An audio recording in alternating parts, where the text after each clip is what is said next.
And one of the very important quality which is required to be successful in HR is to be empathetic towards them. Yes, there will be intervention of AI in HR. That is XLRI Jamshedpur. It's the top in the country. In HR, it's difficult to enter if you're a simple fresh graduate. Until unless you do a MBA in HR or MSW, it's a little difficult to enter into HR. Why HR people sometimes do not get respect in the organization? The answer is they don't have any business knowledge. But if your EQ, that is emotional quotient, is very, very good, then you can grow. Any favorite subject, sir? Or any subject you struggled with? Math was never a good subject for me. Okay.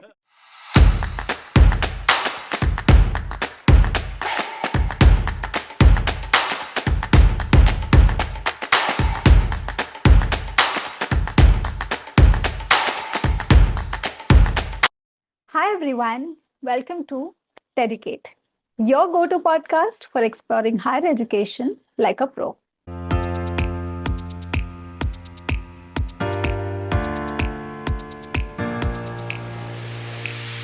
I'm your host Anvesha, and this week we have with us a senior HR leader with over 2 decades of experience spanning both private and public sectors.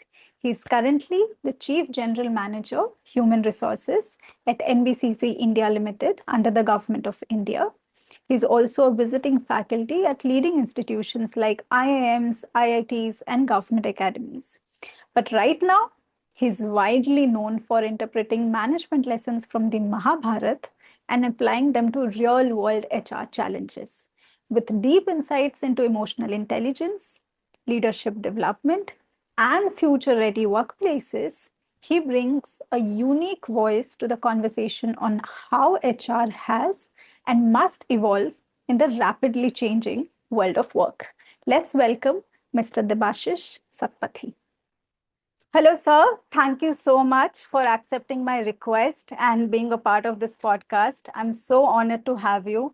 So welcome. Welcome to my podcast, You're sir. welcome. You're welcome. Thank you, sir. So before we move on to the questions about human resources, HR, which is your expertise, and of course, the future of work, career trends, would you like to tell me a bit about your childhood, sir? How were you as a student? How was your school? How were your teachers? So what was your early childhood experience, sir? You see, my childhood was partly spent in my village Okay, and partly spent in Bhubaneswar in a government school. okay, And in my village, you will be surprised to know the school was not having any door, right? okay. And in the evening, cows were staying inside, and in the morning, we are moving inside, all kids, then cleaning the school. Then Mhm. after cleaning the school, we are waiting for it is to be dried so that we'll sit down and our class will start. So that's the kind of background I have in my childhood in my village. But I was privileged when I came to Bhubaneswar. My Mhm. father was serving in government organization. Okay. There, the school was decent. Decent. It was a government school, but it's decent. And I was not a very bright student. Neither I was, top from the bottom. But Mhm. yes, I was a good student. You can say. I Mhm. at least in my village I was topper in the class. But Wow. in Okay. when I came to Bhubaneswar, Uh-huh. then I found there are many other competitions, and Okay. my fellow friends were also doing so well. So maybe I was maybe top 15 or top 20 in the class. But yes, the teachers had a beautiful impression on me. As Okay. and when there was an opportunity, my name was coming first. Whether it's a prize or it's a nomination for a debate competition or nomination for any um, um, painting competition, nomination for any what are they, representing the school in other schools. So yes, my name was coming because I was a good boy that point of time. Any favorite subject, sir? Or any subject you struggled with? Math was never a good subject for me. Okay. But social sciences was I was doing very well. Okay. Social sciences. Yeah. Okay. Sir, you chose a career in HR. So, were there any experiences of school, or like you said, the impression of teachers that you had on yourself? So, were there any experiences in your school that actually inspired you to choose HR as a career? Okay, very beautiful question. In fact, I'm so delighted that for the first time somebody has asked me this particular question. When I was in my village, let me tell you, I've come from a very, very humble village where most of my friends were from a very humble background. Like some of them had their parents were serving in the farmland. Some of them were daily wage laborers, and their children were studying with me. Rather, I was much more privileged among all of them, though my father was a clerk in government office. So I could find they're really struggling. They're really struggling for their means, for their survival. So Mhm. at that point of time, I had lots of empathy towards all of them, right? So I was very, very empathetic. And one of the very important quality which is required to be successful in HR is to be empathetic towards them, empathetic towards the people. So since I was highly empathetic towards them, so when I had option of being a chartered accountant, being a cost accountant, being a company secretary, and doing MBA in HR, I found if I join in, if I take my career in HR, probably I can really do lots of difference in the life of many people. Mhm. Since in HR you can do lots of welfare activities for the people, then you Mhm. can really take care of the people, those who are underprivileged in the society. Through CSR, you can do lots of difference in the society also. So that's these are the because since I was very, very empathetic towards the people, I found that if I will be in HR, then I can do lots of changes in the society. So that's the reason why I have chosen this. Right. Sir, in your career span, I'm 100% sure that you must have interviewed a lot of fresh graduates. So, coming to higher education, do you feel higher education institutions or the colleges have aligned their syllabus or their curriculum as per the skills that HR professionals are looking for in fresh graduates today? You see, in HR, it's difficult to enter if you're a simple fresh graduate. Until unless you do a MBA in HR or Mhm. MSW, it's a Mhm. little difficult to enter into HR, right? Right. Because in HR, you study the basic curriculum which is required to Mhm. be to perform in the corporate sector. Mhm. So far as the curriculum is concerned for HR, today, if you ask me, like a doctor, after 4 years of studies, goes Mhm. for a complete 1 year of practical training, which is Yeah. called intensive or house surgeonship or something.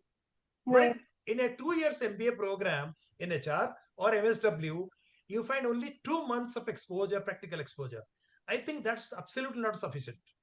Like Okay. a cost accountant, chartered accountant, after doing inter cost or inter chartered, they Mhm. go for 18 months of training program in different organizations. So they get beautiful exposure about the industry, the deliverables, and the challenges which they are expected to face.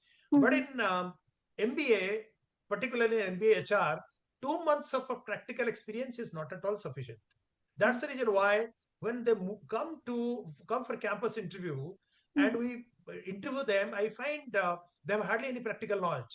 It is absolutely theoretical knowledge, and whatever knowledge they have grasped, that is from the case studies.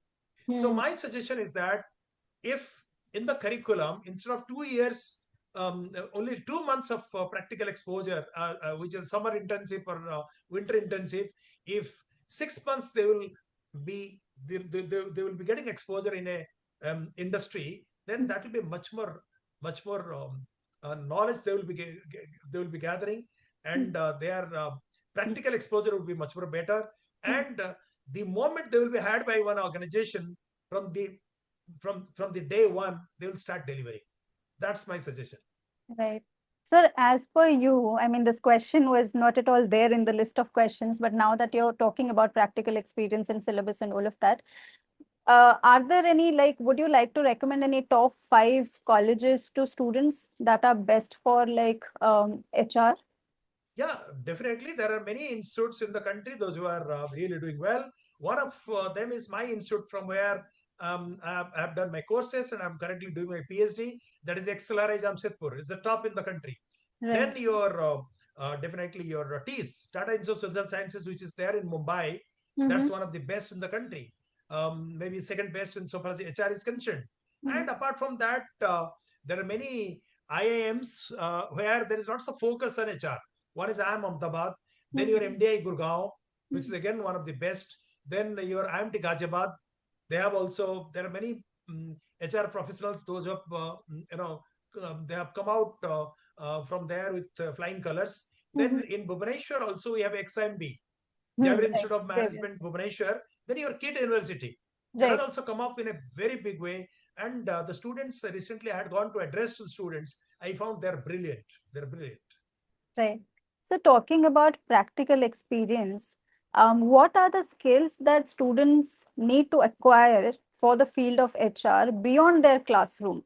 Like, of course, theoretically, whatever they learn from the classroom. But beyond classroom, what are the skills that they can acquire in order to excel in the field of HR?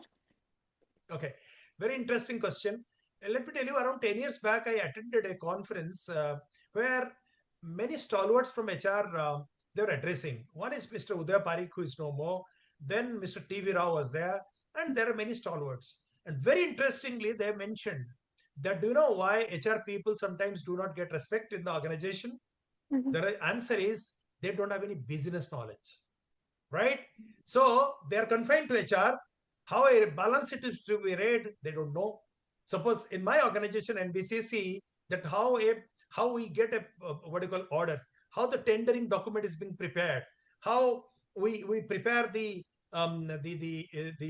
GCC, general conditions of contract, how a work manual is being prepared, how the billing happens. I'm not saying you need to be expert in these areas, but at Mhm. least you should have the basic knowledge of all these areas. Then only people from the HR is a staff function, but of course, in Right. due course, it's becoming a line function.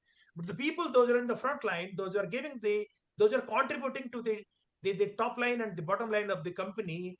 They only when they find that HR guy is having also fairly good business knowledge, then they will start respecting you, and they will listen. They will also listening to you.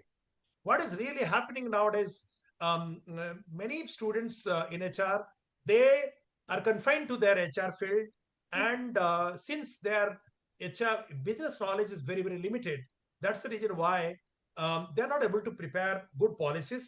Mhm. They're not able to prepare good training programs for them. They're not able to address them in different challenging situations. So that's a major challenge which is coming. So my advice to all the HR professionals is that please have a fairly good business knowledge. Right. Then only you will be much more better in terms of designing a good policies for the people, designing a beautiful training program for the people so where the curriculum is concerned, and Mhm. design some beautiful welfare activities for the people also. That's my suggestion. Right. So, while talking about your childhood, you spoke about how empathy was one of the skills that you had in you, and that is also something that inspired you to come in the field of HR. So, when it comes to these soft skills, what are those core skills that students need to have if they are aspiring themselves to be in the field of HR? You spoke about empathy. Apart from empathy, what are the other skills that they need to have? You see, one of the skills which is very, very important, which will make you, which will bring success for you, is emotional intelligence, Hmm. right? You need to be emotionally intelligent to understand the emotion of the other guy, Mhm. emotion of self, and Mhm. how to manage your emotions at different Mhm. situations. You Mhm. see, getting angry is not a bad thing. It's a good emotion. Mhm. But how much to be angry? At what place, where, and how to deal when somebody is really annoyed towards you. That's a quality which is very, very important. So if you are good in your emotional intelligence, then your IQ, even if you are average, that is the intelligent quotient is average. But if your EQ, that is emotional quotient, is very, very good, then you can grow a lot. I've seen many people from very good background, from premier B schools, but since they are very good in their IQ, but not EQ, that's the reason why they have not grown much. Whereas many students I have seen, they're from mediocre, institutes, and they have grown very, very fast, and they have gone to the maybe highest level in the organization because Mhm. of their emotional intelligence. That's an important thing which I will advise to develop. Yeah. So you were talking about anger, and I'm sure HR professionals have to deal with a lot of angry, employees as well as bosses. They are the middle person. They have to keep everything in balance. I wanted to ask you, I mean, how do HR professionals deal with mental health? Because when you're facing such angry employees as well as bosses, how do you deal with it, sir? You see, um, there is something called Sam Dam Dand Veda, right? Hmm. There Hmm. are many people, those who believe in Danda, which is not correct. Which is not correct. If Right. by threatening to the people you can get the deliverables, then Hmm. everybody will threaten, right? Then why there is a need of empathy to those people, Yes. right? Yes.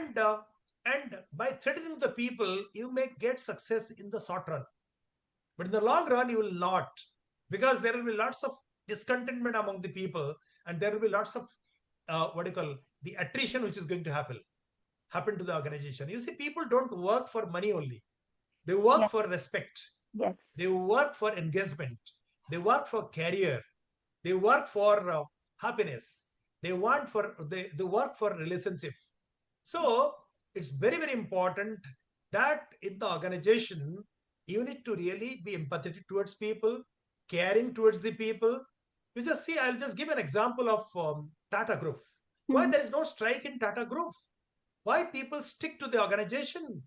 Why the attrition is very low? These are all because that's a caring organization for the people. When people are in trouble, they are the first, the employer comes forward to take care of the people. So it's very important. So by being angry to the people, your problem is not going to be solved. That's an important message which I would like to give. Rather be empathetic towards the people. Understand, if somebody is very angry, what made him too angry? Is it something which is bothering him from his home? Is Hmm. it something which is bothering him at the office? Right? So Yeah. you need to really understand, do a deep dive, and find out the root cause. So, what's your take on MBA in HR versus specialized course in HR? Like, which one will open more doors today for employment? Uh, you see, I'll definitely advise MBA in HR. I'll tell you why. Okay. Okay. Because in MBA in HR, the first 1 year completely the focus on the business knowledge, right?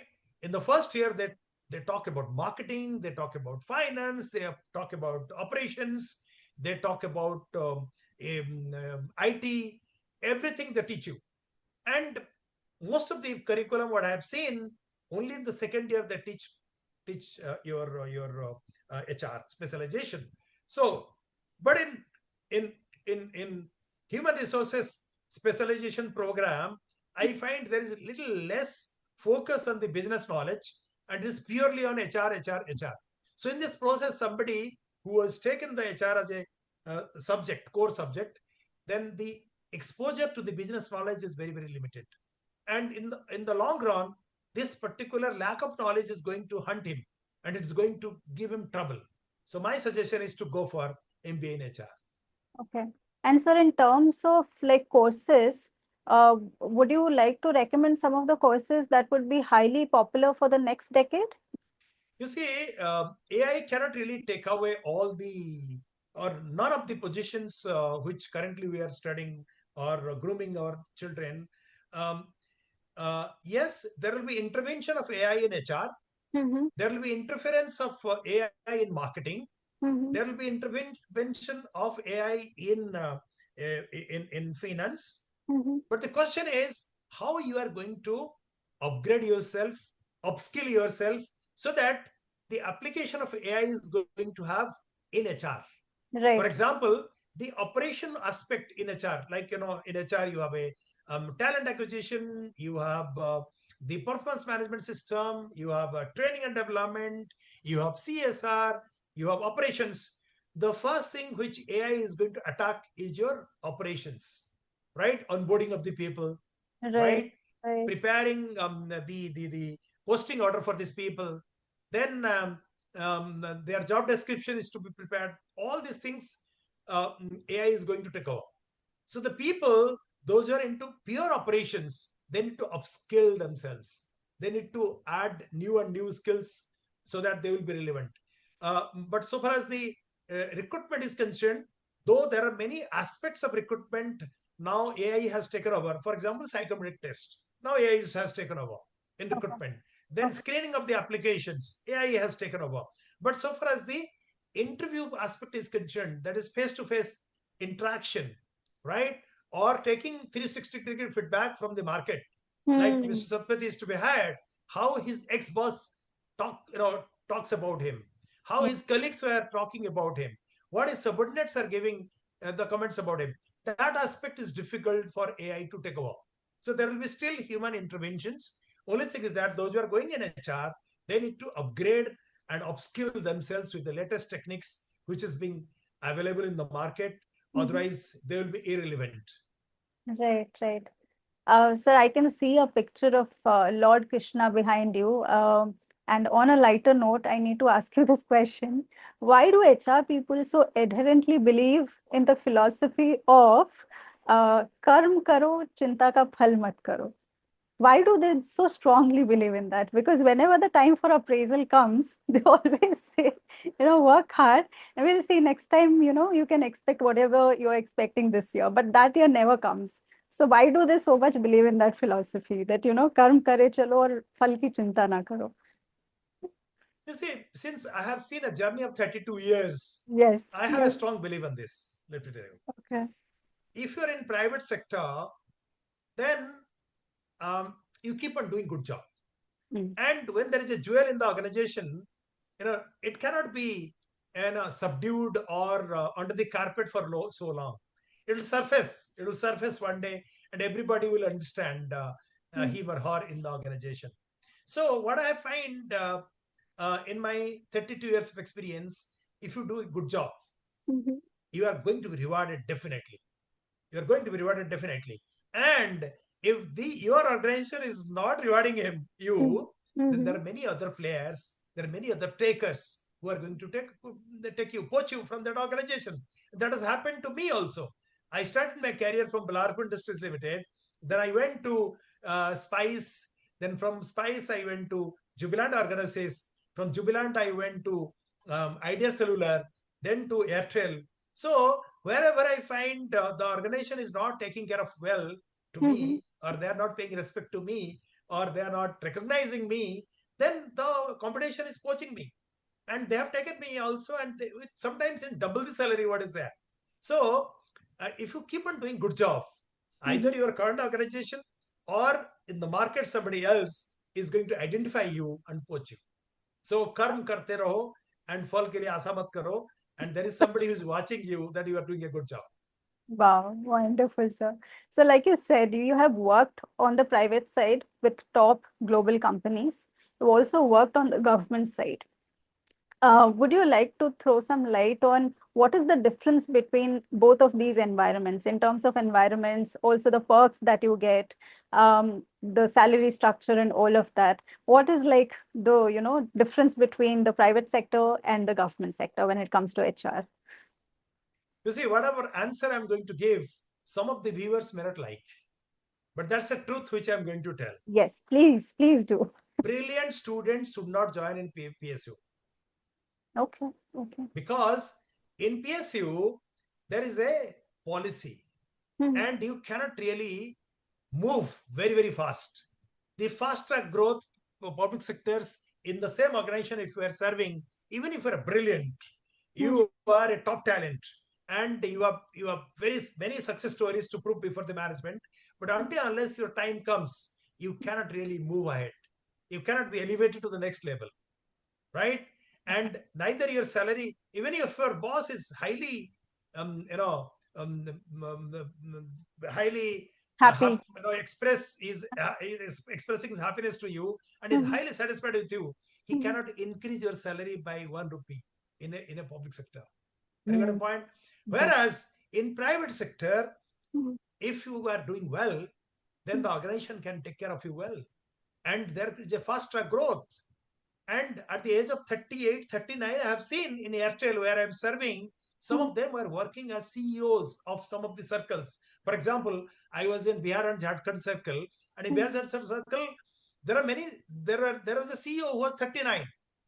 And in the year 2008-9, his salary was 1 crore per annum, which is unthinkable, impossible, beyond your imagination in a government sector, in a PSU, Mhm.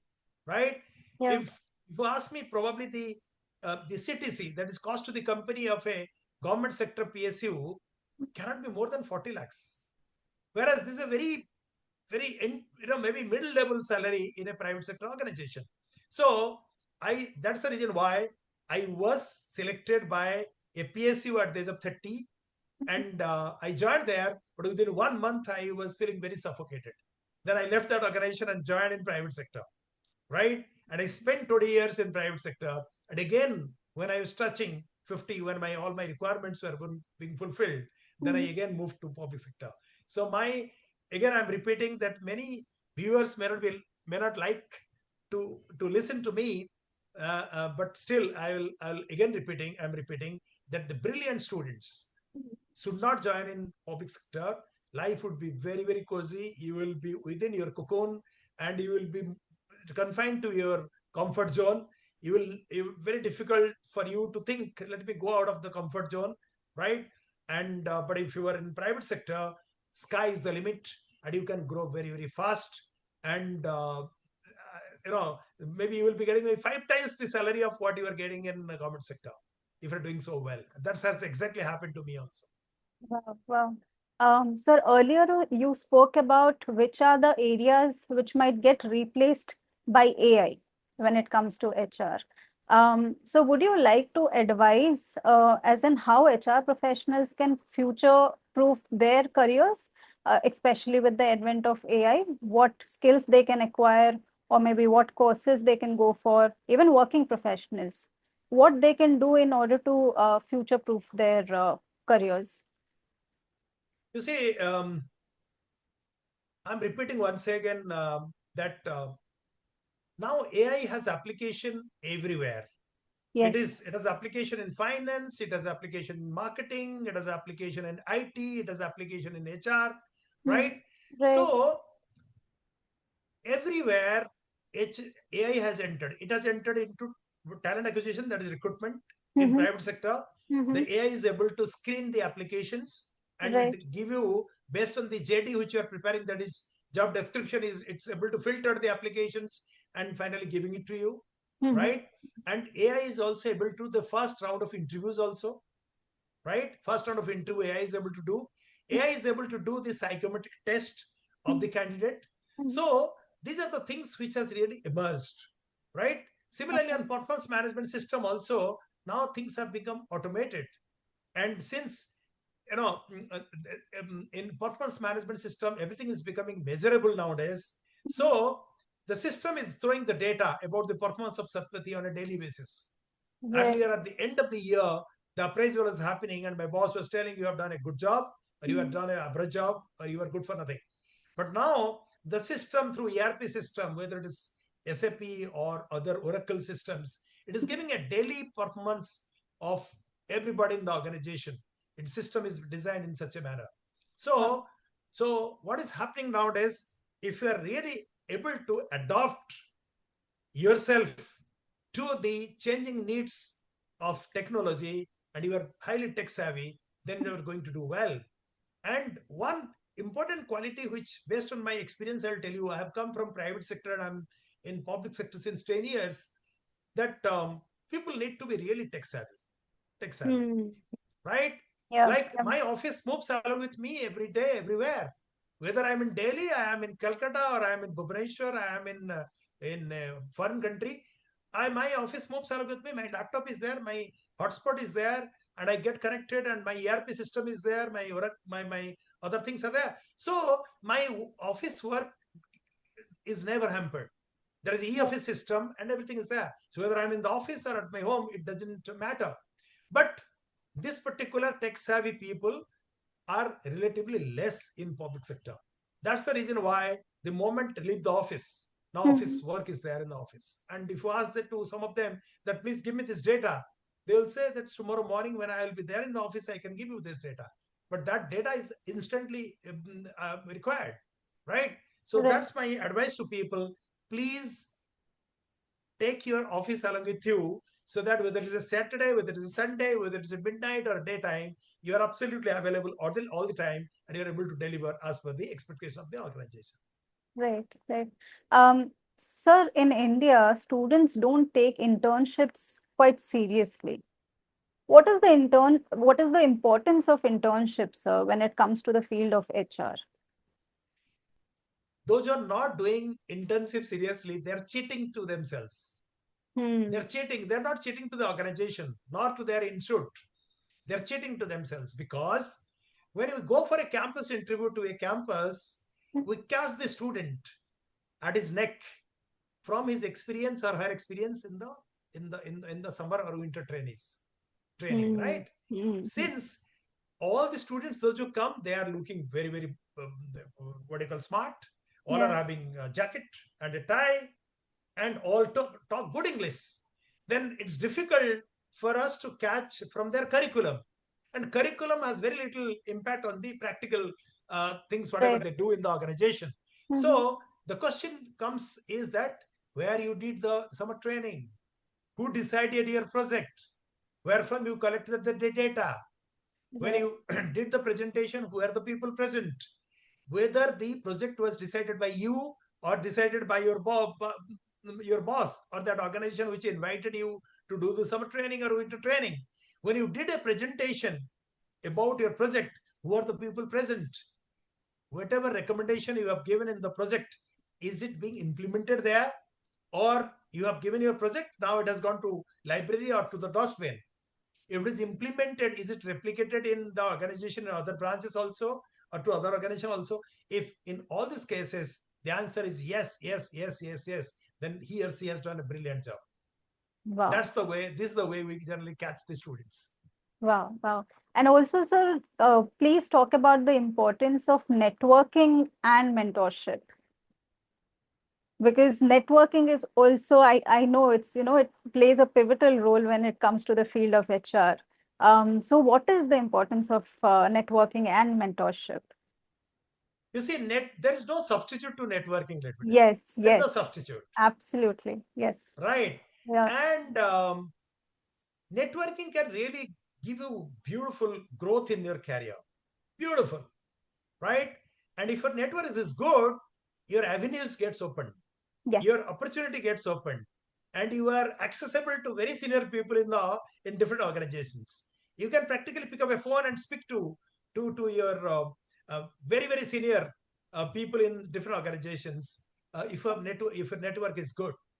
And if your network is, let me tell you, suppose there are two students who have come to me.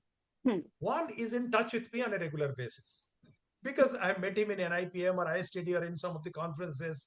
He or she is sending me on a regular basis some good things which HR guy should know, you know.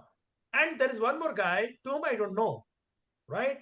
And I have a single opportunity with me, but the other guy has come from a premier B school and is also brilliant than this guy who is in touch with me on a regular basis and is also updating me and is also behaving so well. He's so humble. I'll select the first guy who Mm. is in touch with me on a regular basis. So even in my 32 years of experience, if some of the good opportunities which I have got Mm. is because of my networking, right? And today is Purnima, and I have a guru to whom I am respecting since maybe the last 30 years. Mm. And I touch his feet. And he's my mentor. He's my coach. So Mm. all the students, whoever is studying now in MBA or HR or marketing or whatever, please find out a mentor from the industry. Be in touch with them on a regular basis. As and when you find something good which is you have got in WhatsApp or in email, please forward them and meet them with their clearance, maybe once in 2 months, once in 3 months. And their networking is very, very high. They're senior people also. They can find out many opportunities for you in the market. Right. So that's Right. my advice to them. Yeah. Sir, a follow-up question, because I know there might be a lot of students who are shy, who are introvert. They don't know how to talk to people. This is also something that schools in India don't teach students, how to interact with other people. So how to do this networking, sir? Where to start from? You see, during my time, I'll tell you, there is no WhatsApp and there is no Instagram, and there is we are limited to email. Maximum was to get connected through email. Facebook also was not there. Now there are many avenues which are available, right? And those are shy, not able to speak, Mm-hmm. or they don't feel like speaking. Mm-hmm. WhatsApp is a beautiful way of communicating. WhatsApp is like, suppose today is Guru Purnima, and you feel that somebody has really made some difference in your life. Mm-hmm. He's from industry, and or you liked him when he was addressing in a conference, the way he was talking. Mm-hmm. Accepting as a guru, what's wrong?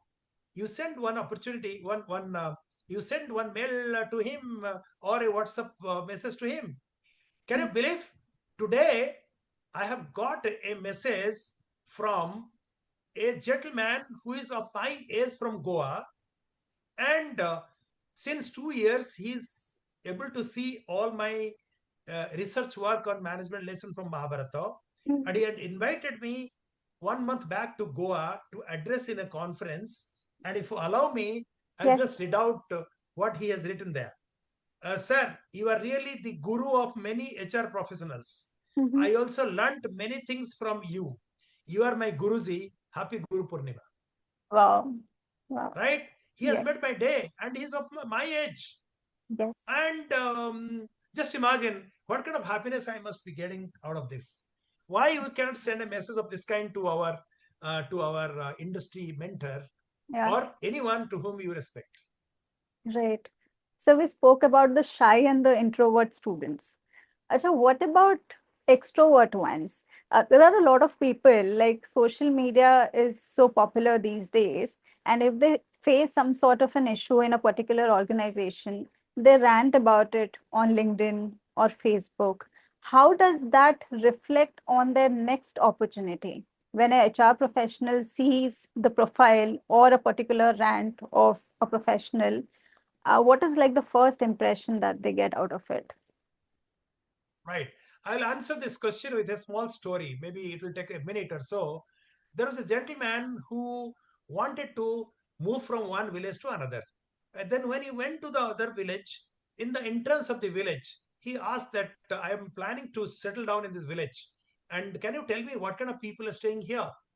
Then then they asked these people, those who were in the entrance of the village, asked, the village from where you have come, tell us what kind of people are there. Now they are all selfish, they are all cruel, and they pull the leg of other people, and they create havoc for other people. Then Hmm. the answer was, you will also get this kind of people in this organization, right? And in the same way, there is one more guy who wanted to settle down in a village, and he went to that village and he asked the people, those are sitting in the entrance of the village, that I would like to settle down here, that what kind of people are staying in this village? The answer was, from the village from where you have come, what kind of people are there? Now they're very, very good. They're very, very caring, and they're very, very knowledgeable, and they help to each other. Now you'll be getting this kind of people also in this village. What I'm trying to communicate is that we should also understand what is wrong with us. Mm. And secondly, even if you find something seriously wrong with one organization, don't publicly propagate. Don't use social media to defend that organization, because you never know. You may go back again after 5 years to work in the same company, right? Right, right, Right. So if you have some kind of discontentment, please share with your friend, please share with your parents, please share with your colleagues. But until unless there is something very, very seriously happened to you, don't go to public and defend that organization. right. Okay. So now we come to the most interesting segment, and I was also looking forward to this particular segment. You have extracted 150 plus management lessons from Mahabharata. Would you like to talk about like top 5 lessons from Mahabharata that is relevant for the corporate world or for the field of HR? Okay, very interesting. You Yes. mentioned because that's my core area of Yes. Yes. which I Yes. sleep Mahabharata, I eat Mahabharata, I Yes. play Mahabharata, I dream Mahabharata from morning to evening. And Yes. today I addressed in one B school, and that was the 235th address till now in different parts of the country, right? Yes. Yes. 235th address which has happened. Wow. You see, there are two characters from which you need to learn, all Mm, of us, mm, whether you are uh, mm, uh, you are entering into corporate world, or you have already spent 10 years in corporate world, or you have spent 20 years in the corporate world. So there are two characters from whom you need to learn. That is called perseverance and resilience and adaptability, right? And these right. three competencies you learn from Karna and Draupadi, right? So Karna, the way he was being behaved, he was demoralized, and जितने जो हिंदी में बोलते हैं ना जितने मार पड़ी है उसको, there Mm, may not be any other character who has really undergone this kind of trauma, right? I'll just take a minute to tell you, when Karna was born, his mother Kunti washed him away in the water, in the yeah. river. And Karna was picked up by Adhiratha, who was a charioteer, and he was staying in the jungle. Just imagine, Karna's father was Suryadev, and mother was Kunti, who was a Kshatriyani, but he spent his childhood in a jungle with a charioteer. Then he went to learn the archery skill from Drona. And Drona asked him, "What is your caste? Where from you have come?" Then he said, "I don't teach to non Kshatriyas. Get lost from here." Mm, Still, Karna did not give up. yes. He did not give up. Then Karna went to Parsurama, and Parsurama to learn the archery skill and other skills. And Parsurama, he had to tell a lie to Parsurama that I'm a Brahmin. And when Mm, Parsurama came to know at the end that he's not a Brahmin, he cursed him that the learning which you have got from me about the Divyastra, when you will be needing it the maximum, it is not going to work for you. You will yeah. forget how to get the Divyastra. Karna did not give up again. When Karna was emerging as one of the biggest leaders, then father of Arjun, that is Indradeva, was felt very, very suffocated. He came down in the disguise of a Brahmin, and he was knowing that in the morning when Karna, after taking his bath, he prays to his father, Suryadev. That point of time, if you ask him anything, he'll give. So he exactly chosen that particular time, and he came in disguise of a Brahmin and said, "I have come to ask you something." He said, "What do you want?" "Now, I want your Kavach and Kundal," which was gifted to him by his father Suryadev. Then Right. he, with lots of difficulty, he removed and gave it to him, right? And still, he did not give up. He still started working. And after the training of Kauravas and Pandavas under Dronacharya, there is a show of strength that what are the things they have learned. And Arjun could display mesmerizing skills by creating, by having a rain and having the fire and everything become by his archery skill. And he was about to be declared as the biggest archer of this world. Then Karna entered there. And he said, "Without giving me opportunity, how can you declare Arjuna as the biggest archer?" Then he was asked by Dronacharya, "Who are you? Where from you have come? Who is your father? Who is your mother?" He had no answer. And the biggest trauma of Karna happened when his mother Kunti was present there. And Kunti, as a mother, did not come forward to recognize that he's my son. She could understand from the Kavach and Kundal that he's my son, but he was not permitted. She did not recognize. What kind of trauma you can have? Tell me, when a mother is not able to recognize. Then Absolutely. after that, there was Swayamvar of Draupadi. And from different parts of the country, different the kings had come. And they were given the assignment that looking towards the reflection of the fish, which is moving on the top, you need to shoot the eye of the fish. And he did he accomplished this particular responsibility which is given to him. But Draupadi said, "No, I'm not going to marry you." Just think of what kind of trauma he must have undergone. Yeah. And the trauma did not end here. Then when the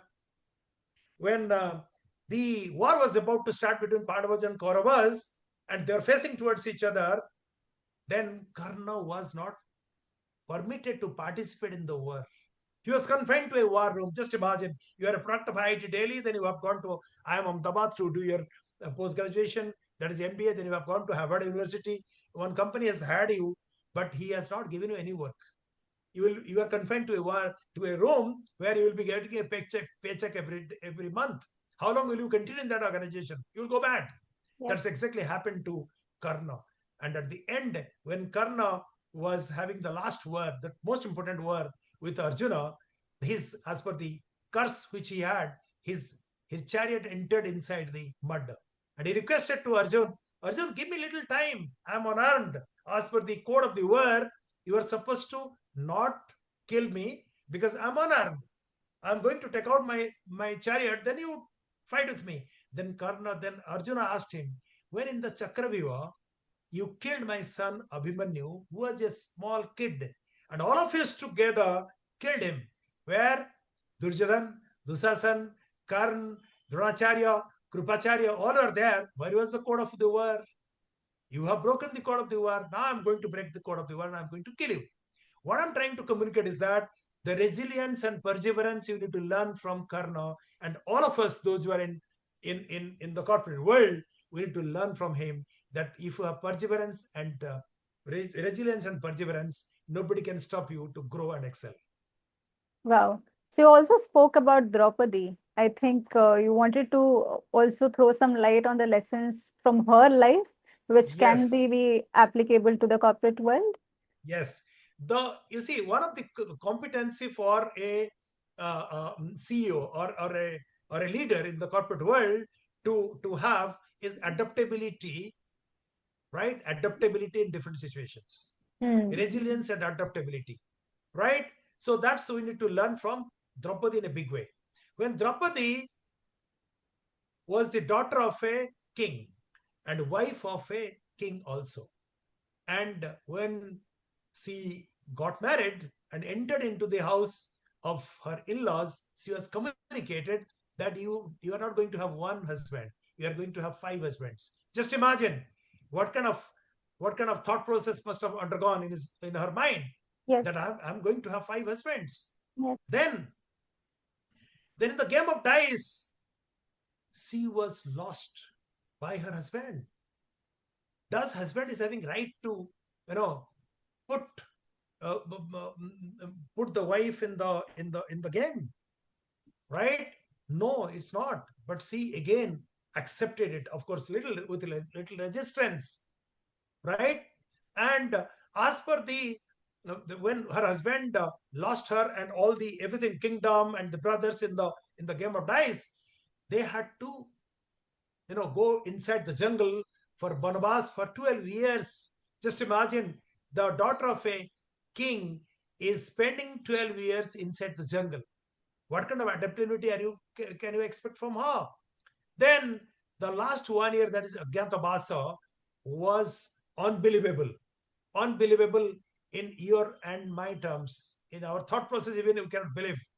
She was the servant of the queen, and she was a queen at one point of time, and she had servants. Now in the king Virat kingdom, she was Sarendri. Her name was Sarendri, and she was a servant. Like in my office, there is a peon who is giving me tea every day. If Hmm. tomorrow onwards I will ask that Mr. Satapathy, you are the peon, and your peon is going to be the chief general manager HR for NBCC, and you need to treat him with the tea. Just imagine, Yeah. there is a change in the role. It flipped. And the beauty is that for 1 year she was a servant to the queen. Nobody could recognize her that she's Draupadi. Are you getting a point? So the adaptability and resilience is a competency which you need to learn from Draupadi, and she did her role so well that nobody could recognize. So it's important that I am in HR. Tomorrow, if I will be given an opportunity in marketing or finance, I should also be able to accept and deliver and do well in the organization. Wow. Wow. Sir, in one of your sessions, I remember you spoke about presentation skills and emotional intelligence through Mahabharata. Um, would you like to explain how you drew that connection? Okay, you see, so far as the presentation skill is concerned, you need to learn from Krishna. Hmm. As a peace ambassador, on behalf of Pandavas, he went to Kauravas in the Rajya Sabha.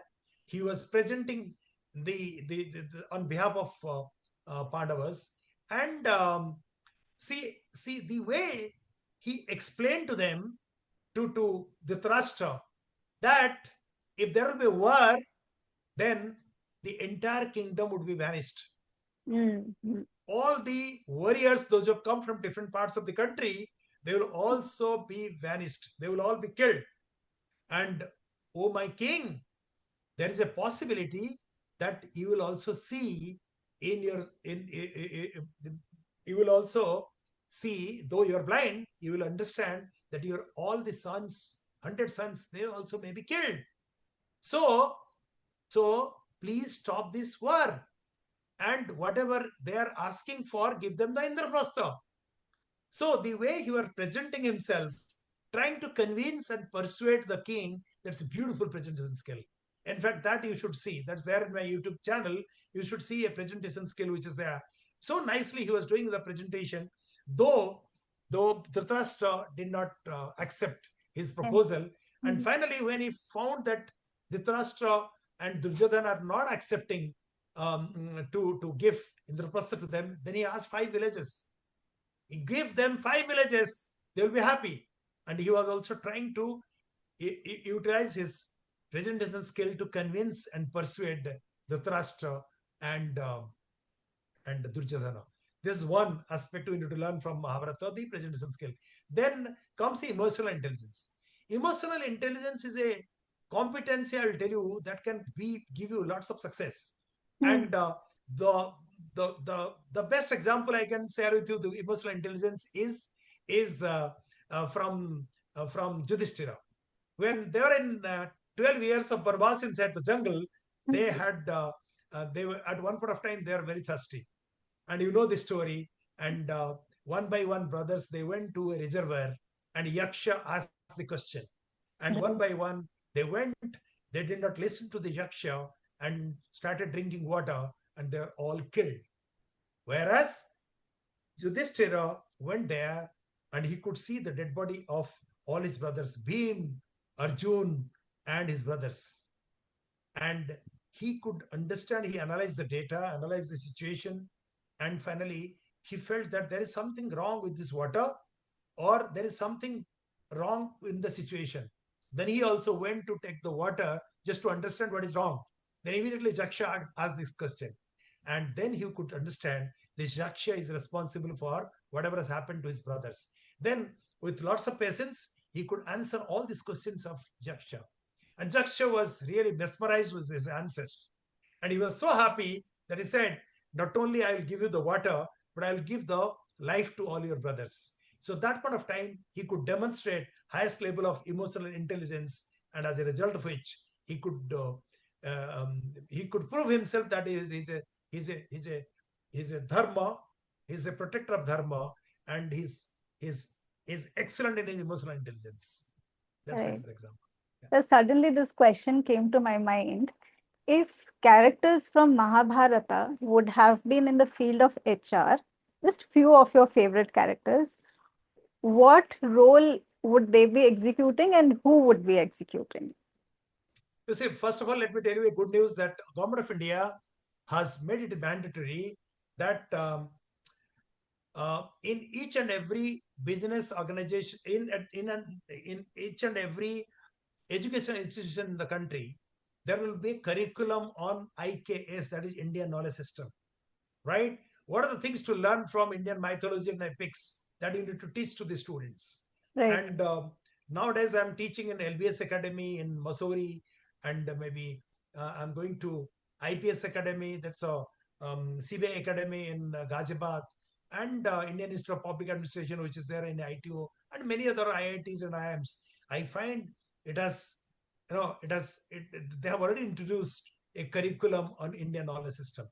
So my suggestion is that if the curriculum which is there in MBA or whatever you teach to the students, if you connect to Mahabharata or Ramayana or Abhigana Sakuntalam, then the transfer of learning would be much more better. And at the same time, students will also understand how strong, how rich was our mythology, our scriptures, and our epics. Right, right. Now, so my question was if like some of the characters from Mahabharata would have been in the field of HR, like they would be working in the field of HR, which character would be performing which task? Like interviewing people is one of the core functions of HR. So who do you think is the best character from Mahabharata who would have been very good at interviewing candidates and selecting the right sort of candidates for the organization? Okay. You see, very, very tricky question. But let me tell you, one of the competency which you need to learn from Sakuni is Mhm. analytical skill, Yes. right? And Right. in an interviewing process, you need to have analytical skill to understand the presence or absence of certain competencies with the prospective candidate. True. Because Sakuni was not accepting anything in face value. Hmm. He was doing a beautiful probing. In many cases, time is a constraint. Otherwise, I would have explained any information which is coming to Sakuni, he was not accepting in face value. He was following a principle of 5W and 1H. 5W is who, Where, where, what? when, what, and then how is 1H. So it is the interviewing skill, so far as the talent acquisition is concerned, Sakuni would have handled so nicely, right? Okay. So Right. far as the training is concerned in the organization, there cannot be better than your Dronacharya. Ah, true. Known for the talent acquisition, the talent development and grooming in the organization, right? Right. Then, so far as the HR strategy is concerned, cannot be better than Krishna, right? And so far as the KRS setting is concerned, and giving people a particular task to handle, then there cannot be better than Arjun, because Arjun's target orientation was very, very good. There are n number of examples I can probably give in separate situations, right? Wow. And so far as the operation is concerned, yes, there are Nakul and Sahadev. They're very good in operations Hmm. management in the organization. And if you ask me administration, then Veem is the right person to handle the administration, because there are many elements which are very tough to handle, and there will be many external forces which may create problem for the organization. Veem could handle the administration so nicely, Wow. right? Wow. And so far Right. as the appraisal is concerned, performance appraisal, and so far as the so there is one character in appraisal which is Visma. Hmm. Visma was able to give very tough feedbacks, very, very tough. He was a coach and mentor also at many point of time for different people. So he is a person who can handle the performance management system so nicely, because at many times he has given good feedback to Yudhishthira and his brothers. He has given very tough feedbacks to others also. And if there is a there is a there is a role, so far as the emotional intelligence, how to spread in the organization is concerned, if that would have been there, Vidur is one of the best so far as giving the knowledge of emotional intelligence to the people. So these are the characters who can handle Wow. these things so nicely. Wow, sir. Articulated so well, sir. Sir, one of the questions when it comes to the future of work I had missed is what entry level roles in HR offer the fastest learning and career growth today? Are there any entry level work, sir, entry level jobs that actually offer the fastest growth in HR today? Let me tell you, there is nothing called shortcut to success, Mm-hmm. True. right? Like in the matriculation, we study maybe 10 subjects. In intermediate, we study 4 subjects. And in graduation, we study 2 subjects. And in post graduation, we study 1 subject. And in my MPhil and PhD, you just touch upon a very small area. Similarly, in HR, if you want to be successful in your career, then you need to be rotated in all the departments. starting from operations to talent acquisition to engagement to training and development to CSR to skill building to manpower planning to policies and all these areas. But yes, there are two areas. If you don't get exposure, then you will be in trouble. You will be in trouble in future. One is training and development, and second is your talent acquisition. These are the areas which must, and policy. Policy. These are three areas you should definitely get exposure at the beginning of your career. Otherwise, there will be a vacuum in your thought process. Sir, these days there are a lot of edtech platforms and there are a lot of online courses available. For the working professionals who can't take a break in their career, would you like to recommend some of the courses that they can do through online learning when it comes to acquiring expertise in the field of HR? Yes, yes. Yes. So, you see, there are five organizations like IITs and IIMs, Mm-hmm. NPTEL, right? So, there are many organizations in the country today. Um, Around five IITs and Indian Institute of Science Okay. put together, they have developed a curriculum which is called NPTEL, National Program for on Technological Enhancement and Learning. National Program on Technology Enhanced Learning, right? They have close to 3,000 courses. They have close to 3,000 courses, and Wow. these are all available free of cost. You need to do the registration. You talk of any course: civil engineering, mechanical engineering, electrical engineering, HR, finance, marketing, metallurgical engineering, prevention of sexual harassment, the cyber security. You name any subject that is there, courses are available. And in civil engineering, there must be 300 courses. Electrical engineering, 200.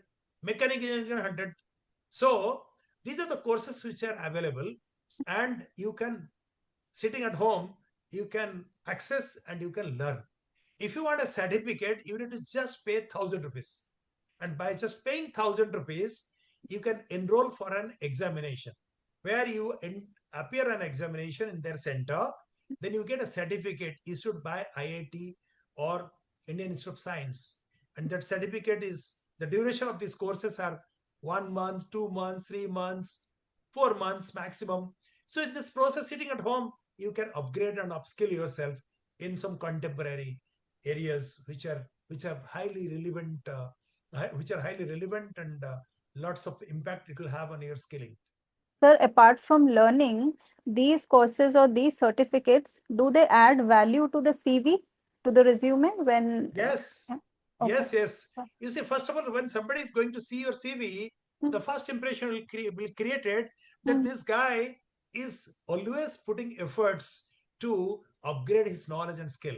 There is a hunger for learning with this guy, and he's keen to add qualifications, and in this process he will be relevant all the times.